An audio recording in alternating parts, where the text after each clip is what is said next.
வணக்கம். தலைப்புச் செய்திகள் வாசிப்பது வெங்கட். திமுக ஆட்சியில் தமிழகம் திவாலாகப் போகிறது என தஞ்சையில் தவிக தலைவர் விஜய் பேச்சு.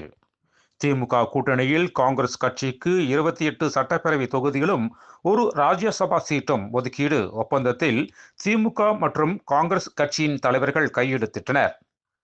மாநிலங்களவை உறுப்பினர் தேர்தலில் அதிமுக சார்பில் தம்பிதுரை போட்டியிடுவார் என கட்சியின் பொதுச் செயலாளர் எடப்பாடி பழனிசாமி அறிவிப்பு.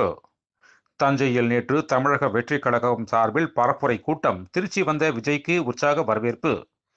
திமுக எங்களுக்கு கெடு விதிக்கவில்லை, பேச்சுவார்த்தையில் எந்த இழுபறியும் இல்லை.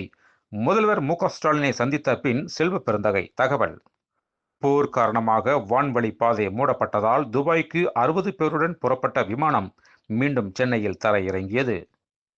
கொளத்தூர் ராஜாஜி நகரில் 11.88 கோடியில் கட்டப்பட்டுள்ள மூத்த குடிமக்கள் உறைவிடம் முதல்வர் மு.க. ஸ்டாலின் திறந்து வைத்தார்.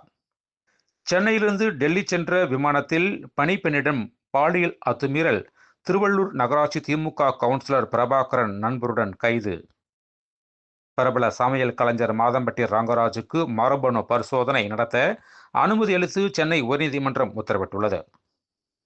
போர் பதற்றத்திற்கு இடையே 149 பயணிகளுடன் துபாயிலிருந்து டெல்லி வந்தடைந்த முதல் ஏர் இந்தியா விமானம் குடும்பத்தார், உறவினர்கள் கட்டியணைத்து மகிழ்ச்சியுடன் வரவேற்றனர். திமுக கூட்டணியில் தேமுதிகவுக்கு ஒரு மாநிலங்களவை சீட் முதல்வர் மு.க. ஸ்டாலின், சுதீஷ் இடையே ஒப்பந்தம் கையெழுத்தானது. துபாய் விமான நிலையத்தில் பல மணி நேரம் சிக்கி தவித்த பி.வி. சிந்து பெங்களூர் திரும்பினார். மேலும் விரிவான செய்திகளுக்கு அரசியல் ராஜ்யம் இதழை படியுங்கள். நன்றி, வணக்கம்.